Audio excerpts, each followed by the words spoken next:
Hello everyone. तुम्हालाही जर माझ्यासारखं आनंदी राहायचं असेल ना, तर सगळ्यात महत्त्वाचं म्हणजे जे आहे आपल्याकडे त्यात समाधान मानायला शिका.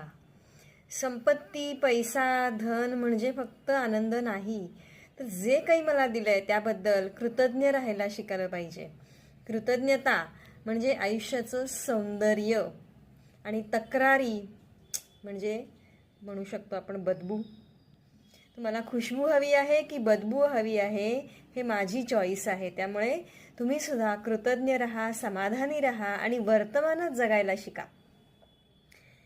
वर्तमानात जगायला शिका म्हणजे भूतकाळाचं ओझं वाहू नका, भविष्याची चिंता, भीती, काळजी वाहू नका.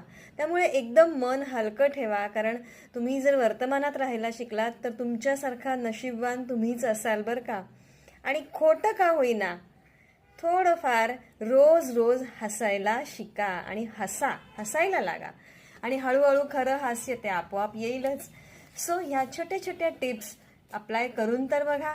आनंद कुठे बाहेर नसतो. आनंद, शांती, सुख, प्रेम सगळं आपल्यातच असतं. आपण असतं आणि ते आपल्याला दुसऱ्यांना द्यायचं असतं. सो पहले आप खुश रहो, फिर दूसरे ऑटोमेटिकली खुश हो जाएंगे आपसे मिलके. Thank you so much.